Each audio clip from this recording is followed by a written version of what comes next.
Tonight we're going to be back in the Psalms. We're in Psalms 82. We have another psalm here from Asaph. And this particular psalm is one of judgment against those in position to judge. It's an indictment against ungodly and selfish leaders. And I think it has not only pertinent then, I think it has a lot of relevance for today also. So we're going to go through this and have a few comments on it as we go. In verse 1, it says, God stands in the congregation of the mighty.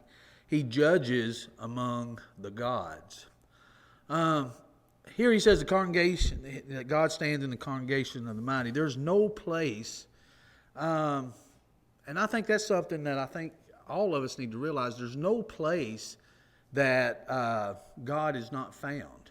You know, there's several scripture in Psalms 139, beginning at verse 7. It says, where can I go from your spirit? Or where can I flee from your presence? If I ascend into heaven, you're there. If I make my bed in hell, behold, you are there. If I take the wings of the morning and dwell in the uttermost parts of the sea, even there your hand shall lead me, and your right hand shall hold me. If I say, surely the darkness shall fall on me, even the night shall be light about me. Indeed, the darkness shall not hide from you, but the night shines as the day. The darkness and the light are both alike to you. 1 Corinthians 4, verse 5, Paul says this, therefore judge nothing before the time, till the Lord comes, who will both bring to light the hidden things of darkness and reveal the counsel of the heart. Then each one's praise will come from God. So this psalm, as it's dealing with bringing judgment on or an indictment on those that are in a position to judge others, those in a leadership position, there's nowhere that you can hide from God. And when it comes to positions like this, we have to realize there's a grave responsibility with that. When you get in those types of positions, God has placed you there for a reason. And you can't run from God. You can't hide things that you do from God. So here we have God. It says He stands in the congregation of the Almighty. He judges among the gods. He is the final authority. He is the final say. And He will bring judgment on those who that are in those positions, I think, that try to hide those things. Many times you have people in position, they try to hide some of their actions that they do. It may be favoring one thing over another or one person over another, or they may have an agenda themselves that they're trying to achieve by being in that position.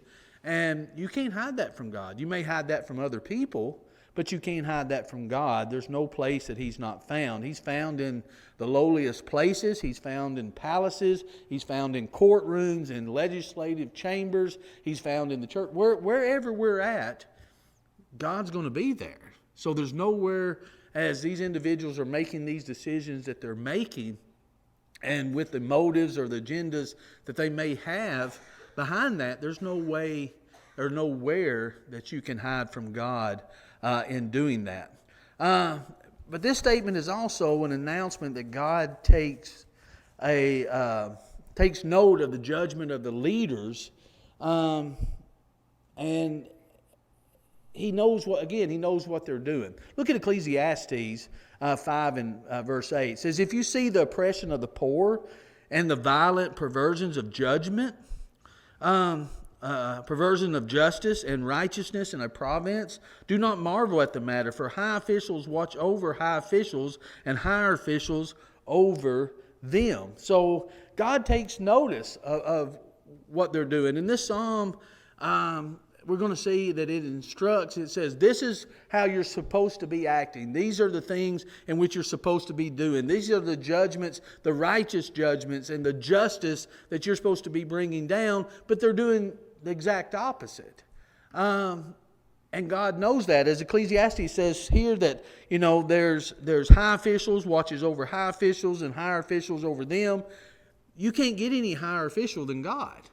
You can't get any higher authority than God is when He's watching over. Because we think on physical terms, we think that there's no one that's higher than say the President of the United States or a Supreme Court justice, or you start looking at these areas, well, there's someone higher than that. There's someone who takes note of that. There's someone who watches the decisions and the actions and the things that are done. And it goes down to even in lower levels of leadership. When you think of in the church itself, from Bible school teachers to ministers to deacons to elders who oversee, God pays attention, and God realizes that. And He knows, and He even tells us that there's a higher responsibility when individuals are in roles like that. You may be in a position to make decisions. You may be in a position to even judge others in matters of things that's going on, but there's someone that's higher. There's someone that's watching. There's someone that will bring that justice in the end, and I think that's what this psalm here is dealing with.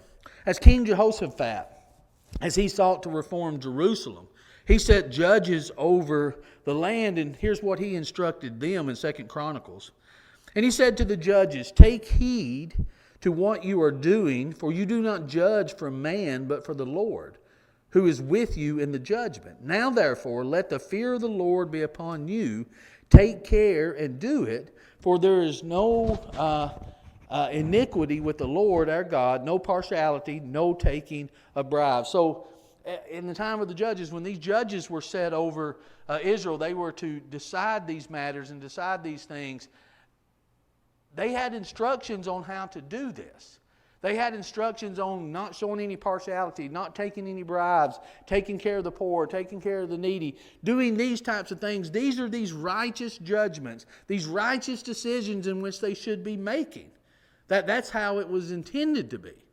But there is someone, over, just as they had their instructions, there's someone that's watching and listening to the decisions that they're making and watching how the injustice that they were dishing out, as it were, and God is watching that. And that's what, once again, this psalm is dealing with.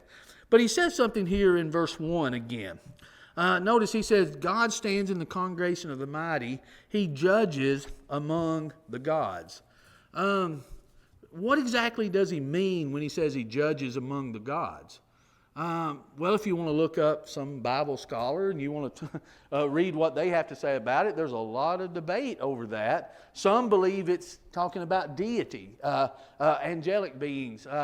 They quote passages like Job when God had the council there and Satan was going to and fro, and God was having his conversation with Satan about Job. There's a lot of individuals who say that's what is talked about here. God has gathered his angelic beings and he's discussing the matters of how they are judging or how they are ruling over different things. Well, there's a problem with that. Well, there's several problems with that, I think. One, that's not what he's talking about. I think verse 6 alludes to what he's talking about, because Jesus actually quotes Psalms 82, verse 6 in John, and we're going to talk about that in just a few moments. But to me, just the surface of thinking about that, is he talking about deity when he says gods, or is he talking about using it in a term for rulers? It depends on the context. You can go back to the Hebrew word for gods at this time. I think it's Elohim. I think that's how you say it. It depends on, I think it's used some 1,064 times in the Old Testament and different places, and it depends on the context of what's being talked about. But there's several instances in which he is talking about the rulers, those that are judges or rulers over certain things. And I believe that's what he's talking about here in Psalms 82 when he says gods. I don't think he's talking about deity. I think he's talking about those that are set over and judging the land at this time. And I think it's still prominent for today too, with the positions that individuals are in. And the other issue, as I was saying, to have with that, is there any angelic beings that's over certain lands or nations? Why would he be discussing that with them then? Why would he be talking to them? You're not judging as you should be judging, or you're not handling this, you're this leadership role. It just doesn't make sense. But some people take it for that way, and so you've got to take the Bible literal for what it says. And that's true to an extent, but you have to understand the context of it too. And I believe that he's talking about, when he says here he judges among the gods, that he's talking about those that are ruling at this particular time, in the context that are ruling over the land at that time, and the decisions they're making and the wickedness that is going on because of it. But again, you have here in John 10. In John 10 and 34, here's why I believe that he's talking about men, because Jesus actually quotes Psalms 82 here. Notice, they're getting ready to stone Jesus here. They're picking up stones and wanting to stone him because of comments that he's making. He's making comments about being the Son of God and his position and things, and it's blaspheming what they're saying that he's doing, and going to stone him because of it. Notice what Jesus says here. Jesus answered them, "Is it not written in your law, I said, you are gods? If he called them gods to whom the word of God came, and the scriptures cannot be broken, do you say of him whom the Father sanctified and sent into the world, you are blaspheming because I said I am the Son of God?" Now, let's think about this for a minute, what Jesus is saying. The point he's making is, if you're on the scriptures that you read that come from God, and the scriptures can't be broken, these scriptures you read, the law that you read that's coming from God, if God can call these individuals God, as far as these rulers, he says, what's wrong with calling myself that? In essence, he's saying, it's all right for these other rulers to be called God. Why can't I do? You can't stone me for that. Now, Jesus isn't saying he's just like everybody else, but I believe the point he's making is, you don't have any right to stone me on that particular point, because it's not the only time that's been said before. Now, Jesus is going to prove that he's unique from these others, so he's not saying he's like everybody else. That's not what he's saying, but he's saying the point of why they're wanting to stone him is not a logical point. It's not a lawful point, and he quotes Psalms 82 to prove that very point. And what he's doing is just like he said before, have you not read? He said, if you go back and read, here's what God said about it when he was talking about men that were judges and calling them gods, so you can't judge me on that particular point. Now, Jesus is going to go on to prove some other things, but he's saying, once again, them trying to discredit him, he's discrediting them because they don't have a leg to stand on to stone him for that particular issue at that time. Now, he's going to go on with more of that, especially when he's being tried, but in that particular point, again, I think that's why I believe Psalms 82, when he says gods, he's not talking about deity. He's talking about these wicked rulers and letting them know, I know what you're doing. I see what you're doing. He's judging among the gods. He's the true God, and they're in positions because he's allowing them to be in those positions, and they have a responsibility in those particular positions. Now, see, that's the thing. When it comes, when we start looking at things in our country and get so disgusted with things that are going on, it becomes hard for us to separate the person from the office. The office is there for a reason. The roles are for a reason. God has placed them in prominent positions for a reason. We can go to Romans 13 and see these types of things. But then individuals that get in those positions, that doesn't mean they're going to do the right thing. And sometimes individuals can think they're above reproach, they're above the law, they're above any kind of retribution coming to them. And God's going to point out here, you can't hide from me. I know what you're doing. I know how you're judging. I know the partiality that you're showing. I know these types of things, and there's going to be justice upon you. You think you're in a position to judge. I'm in the final position. I'm the one true judge, the one righteous judge. So he can judge among them when it comes to this particular thing. Any thoughts about this before I move on with it? Or disagreements? I'm not the end-all, end-all. I just believe he's talking about men in this position, not deity. Any thoughts? Everybody good? Even if you were going to take a position, like some people do, that you're talking about spiritual beings of some sort here, we could go other places in the Bible and know there are spiritual beings in the world that, Satan is a spiritual being that exercises some amount of power But God is never in a boxing match with another spiritual being going, well, God is he's over here, and then you've got this other evil God, or this God it's Right. never that. God, whether, Yeah. like you're saying, like this context of men, or whether we are talking about spiritual beings, you can't get away from the fact, like you're saying, that God competes with no one. Yeah. God Yeah, and there are instances where that takes, and Satan, when he tempted Jesus, Satan had the power to give what he said he was going to give Jesus. You know, he had that power to do it. And it's not like Satan is equal with God and there's just this kind of great battle. Satan is not equal with God. God even, and Titus is right, even if it was in any case, it still puts God as the supreme. It's not like he's just one of the gods among other gods. He's the God. He's the only God. He's the one true God. And everything falls under him. And sometimes I think us as mere men and as far as humans, sometimes we forget that. Sometimes we don't know our place. Sometimes we forget we're the creation, he's the creator.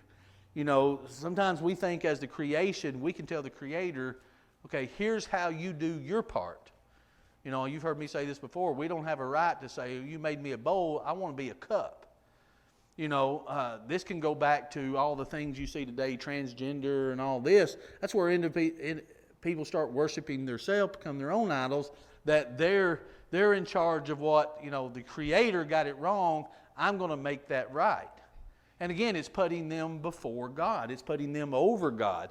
But as this psalm stresses, he is the supreme God. He is the one true God. There's nothing to equal him, not even close to equaling him. Our ways are not his ways. Our thoughts are not his thoughts. We can't even begin to, all we can even grasp about God is what he reveals to us. That I mean, he's so powerful and so great, I can only know about him what he reveals about me. But that doesn't mean he's in that box and that's all that he is. He's much more than that. But as he goes through this, he talks about their unrighteous judgment of these judges. So let's read verses 2 through 7 and talk about that a little bit. He says, how long will you judge unjustly and show partiality to the wicked? Selah. Defend the poor and fatherless. Do justice to the afflicted and needy. Deliver the poor and needy. Free them from the hand of the wicked. They do not know, nor do they understand. They walk about in darkness. All the foundations of the earth are unstable. I said, you are gods, and all of your children of the Most High, but you shall die like men and fall like one of the princes.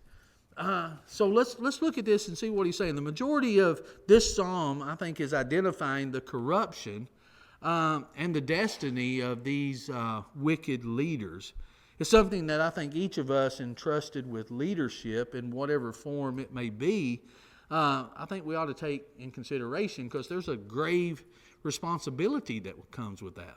Look at James chapter 3 and verse 1. It says, my brethren, let not many of you become teachers, knowing that you shall receive a stricter judgment. I mean, if you read this, would you think, well, I don't want to become a teacher?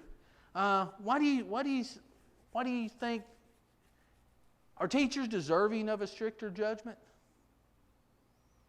Is that fair? If they're going to teach, they need to make sure they're teaching it right. Yeah. Why do they deserve a stricter judgment than the student? Don't they have the student has a responsibility to learn? Why has the teacher got a stricter responsibility or judgment? Mm-hmm. Look at the damage that you could do. You know, that's something that really, bothers me or scares me, or that I think about any time that I teach. You want to get your thoughts across the best that you can. You want to not make grammar mistakes and things like this, which I do all the time. But what you want to make sure is right is what you're saying is the truth. What you're saying is coming from God's Word. I can remember many times in the teenage boys classes when we were, working up lessons and things. I said, you want to be the best that you can, but don't focus all of your energy just on, I don't want to say this or make this mistake or this. Make sure what you undoubtedly get right is what you're saying. You know, because you've got individuals listening to you. What do you want them to know? As the end result, what do you want to teach them from God's Word? You've got to make sure it comes from God's Word, because you're responsible for what you say up here. You're responsible for that. Then that's a grave responsibility. And I think sometimes that can get misguided because of maybe seeking power, seeking fame, prestige. You know, it becomes about the person instead of about the message. And then when that happens, then that can sway how you teach things and how you present things. I think a good point of this is, you know, when Jesus taught about a sower going out to sow the seed, where's the emphasis in that parable? What's the emphasis on? What's the sower's name? We know anything else about them? Why don't we? Yeah, it's about the seed. It's about what they're sowing. That's what's important in the hearts that it's falling on. And sometimes we kind of forget that, you know. There's definitely quite a number of quote-unquote televangelists that need to read this verse. Yeah. I can remember talking to, I don't want to embarrass him for saying it, but he did say it. And it kind of took me back when he said it, but it made sense later. I was talking to John about, the teenage boys class one time, and he said, be sure and tell them when, first time to do a lesson, they go back there and people start shaking their hand, tell them how great they are, tell them don't believe a word of it. They're nothing right then. Don't believe any of it, you know. And I thought, boy, that sounds kind of harsh to tell these young men. But I got that lesson really quick when I started preaching, really quick. And sometimes we can get to thinking we're better than sliced bread, you know. Boy, I really shook her off the corn cob tonight. You know, I really threw it out there. Boy, there ain't nothing better than me, you know, and how I presented that. You get that in your mind sometimes, and then there's a great fall that comes with that. And if there's not, what happens is that can steer how you do things. It becomes about you and not about what you're presenting. And I think these judges, these leaders that he's talking about here in Psalm, they have a set of instructions of this is how you're to deal with people. This is how you're to... Notice what he says. How long will you judge unjustly and show partiality to the wicked? See, it's about not giving justice anymore. It's about injustice because you're showing partiality to individuals. And when you do that, you forget what your responsibility is. In this case, to defend the poor, the needy, the fatherless, those that aren't in a position to protect themselves and help themselves, you're in a position where you can do it. Just think of our legal system today. If I was to get arrested and I have to go on trial, and say I couldn't afford an attorney, what would they do? Why would one be appointed for me? So justice is served. You have representation. It's not a one-sided affair. Yeah. You want to be able to... The opportunity needs to be there for there not to be any partiality in the justice system to where you get that fair trial. Now, does it usually work that way? What if you are trying to, you're going to get somebody who can afford the best lawyer there is. They bring the Johnny Cochran's in from off somewhere or whatever. Then, how fair does it become? You get a public defender or one that's appointed to you. They've got one that money can buy. What happens then? That go back to the lesson we had a week or so ago about life not always being fair. Yeah. That's when that comes into play. But even your public defender knows far more about the law than you do. What I'm getting at is the structure is there like it's supposed to be. But we can corrupt it by money and power and prestige and influence because this lawyer may know this judge and before you know it, there's some backroom deals made. And we know things like that go on. That's what he's dealing with here. The unfairness, the partiality that's shown when it's supposed to be about delivering justice. Sometimes it's about, okay, I'll deliver justice, but if I've got this book open, there happens to be an envelope fall in it, and I shut it and put it in my back pocket and go, then justice may go a different way. Well, we all know things like that happen. And that's what I think this psalm is really dealing with, saying, listen, you may be doing that, and you maybe think you're getting away with it, but God sees it. God knows exactly what's going on. He's not up there asleep, as Elijah talked about the Baal there when they were worshiping. Maybe he's on vacation. Maybe he's asleep. Maybe you need to wake him up. God's not asleep. He knows exactly what's going on, and he can bring justice upon them. But again, there's a stricter judgment when it comes to teachers. Hebrews 13 and 17. Obey those who rule over you and be submissive, for they watch out for your souls as those who must give an account. Let them do so with joy and not with grief, for that would be unprofitable for you. So here, even Hebrews tells us within the church we're submissive because there's individuals who watch out for our soul, but the eldership, the shepherds here, don't just watch out for their souls, they watch out for our souls because they're ones that have to give an account also, right? It's not that, okay, that's the top, they do whatever they want to do, and they're over everybody else. They have to give an account for that. So you start realizing this responsibility chain as it goes. It's just like our lives in general. I'm held responsible for who I am, right? That's my responsibility. I'm responsible for Ronald. Well, what if I choose to get married? Does that add responsibility to me? Accountability? What if I choose to have children? Does that add responsibility?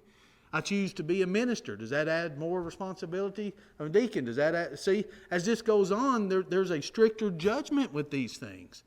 Because we're in these positions of opportunity that God has placed us in, and there's a responsibility that comes with that.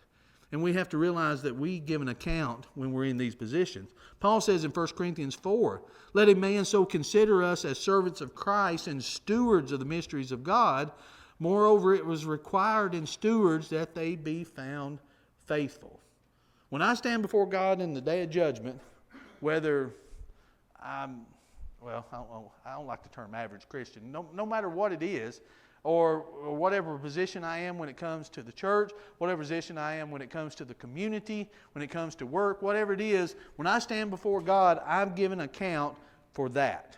I'm giving account for those opportunities that I have. That's why we can't compare ourselves with ourselves. We're not all in the same positions. We don't all have the same opportunities. We're held accountable for what we do. And in this particular case, these judges, these leaders, are held accountable for not doing as they're instructed to do in the positions that they're in.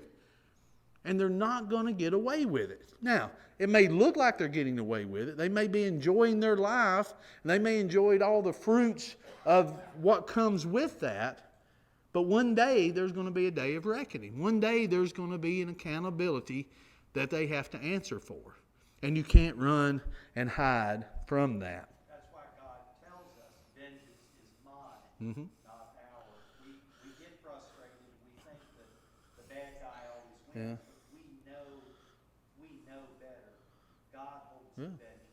Well, And He is a fairer judge than we would be. yeah. Well, in that lesson that you're talking about, I think it was Kevin that did that.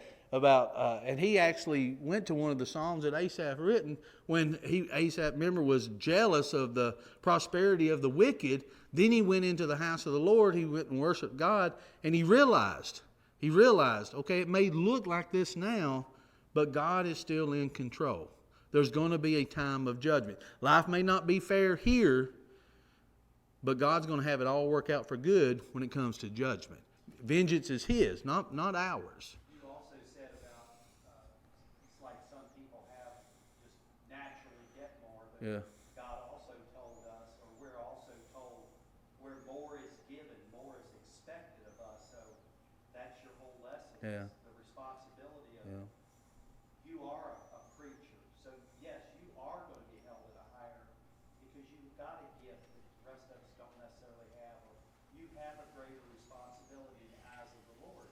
You are a preacher, you are a teacher, and with that, you will be held accountable for that. Was it Asaph that said in the song, "Give me neither prosperity nor poverty"? Was it Asaph that said that? That just come to me, and I think about that often, because what is he saying? You know, with prosperity, where's the danger? Yeah, you forget where it comes, and it starts coming about you, and it becomes.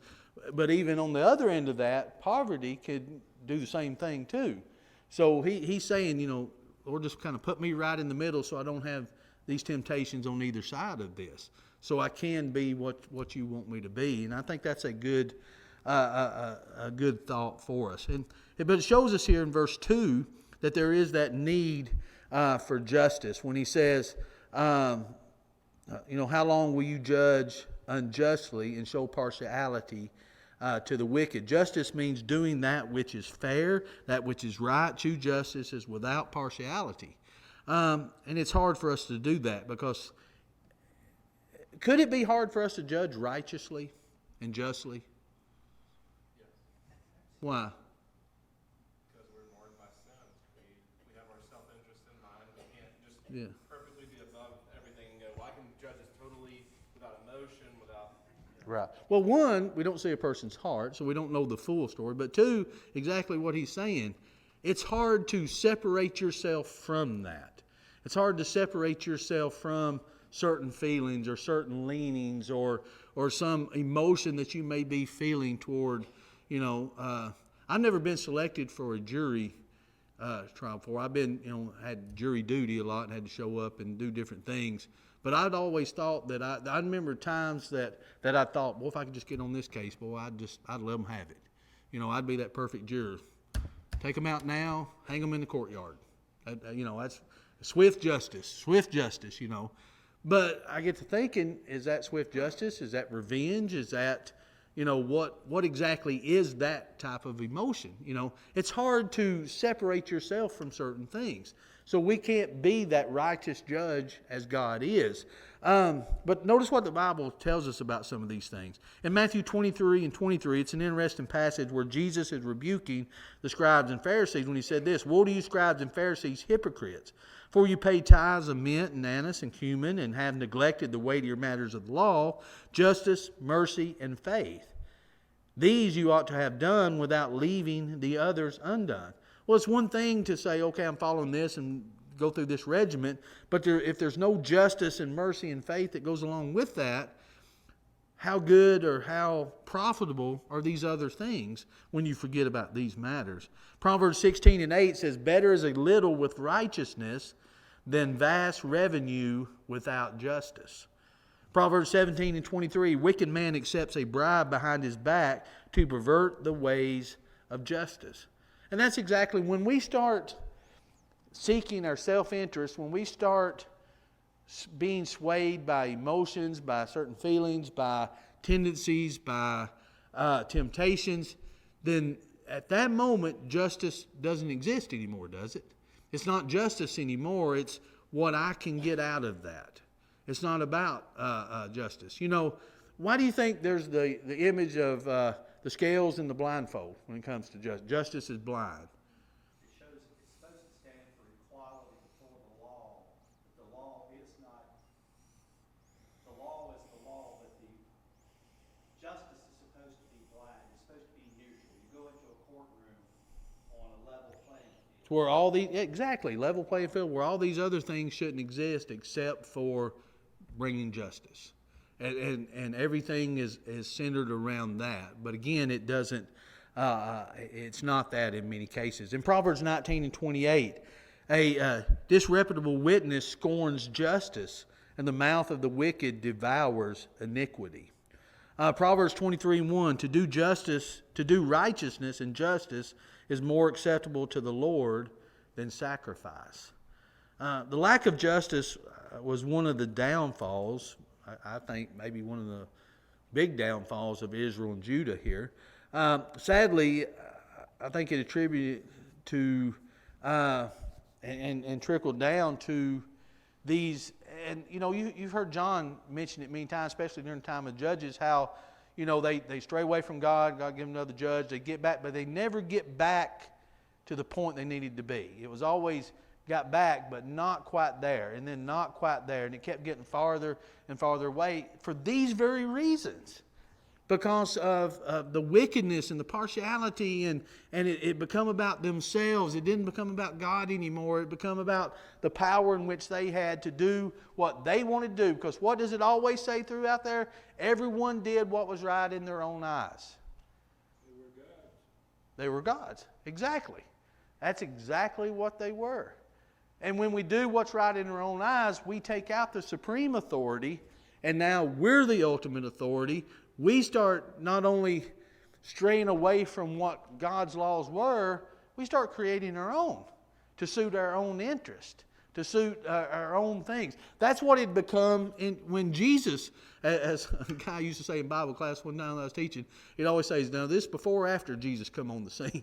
But when he did come on the scene physically, this had all came to a head, if you will, to where that's what religion had become. These righteous leaders, these self-righteous leaders, religious leaders, it become about their law, become about what they wanted, and they were better than everyone else when they themselves wasn't even doing what they were judging other people on for doing. So see, even back here in Psalms 82, God is dealing with this very thing, and you see the progression as it went all the way up to crucifying Christ. Because of the false witnesses, because of what that religion had become to them, because of the power they wanted. Jesus was a threat to their power, their prestige, their prominence. And he was calling them out on it. This is what you become. And you forgot your ultimate judge, which is God, and I'm showing you the face of it. And it's time for that reckoning. And they didn't like what they were hearing and seeing. In 1 Peter 5, beginning at verse 2, shepherding the flock of God which is among you, serving as overseers, not by compulsion but willingly, not for dishonest gain but eagerly, not as being lords over those entrusted to you, but being examples to the flock. See how much care he puts on throughout Scripture to try to make sure this doesn't infiltrate in the body of Christ. Because when you start getting individuals, and what happens? The only way I believe you're going to get individuals in a shepherd position that would do this are ones that didn't follow God's qualifications to begin with. And here's why I say that, because if they follow God's qualifications to begin with, they wouldn't do this, would they? They'd be what God says that's who should be there. So if you ever see these, you think, well, why are they acting like this? And you start looking, they're not qualified to begin with. It becomes about their self. Because think about it, if one would desire, for example, desire that position for the right reasons, there's truly something with them, because you're going to take the blunt of a lot of things, aren't you? You're going to be in a position where you're not making decisions to please a person. You're making decisions based on trying to follow God's path, but what's best for the particular congregation, the flock that you're there. And you're not going to please everybody with that, so somebody's not going to like it. And you've got to be willing to accept that.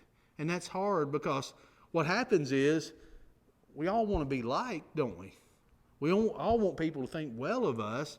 So then you start compromising justice and what's right, maybe for popularity or power. That's why Jesus says, woe unto you when all men speak well of you. Because if they do, you can't be doing everything right. It just isn't possible if everyone is thinking well of you. So again, he's showing the judges, the leaders, you're not going to get away from this. And he gives them instructions again. Defend the poor and the fatherless in verses 3 through 4. Render justice to the afflicted and to the needy. James 3:17. But the wisdom that is from above is first pure, then peaceable, gentle, willing to yield, full of mercy and good fruits, without partiality and without hypocrisy.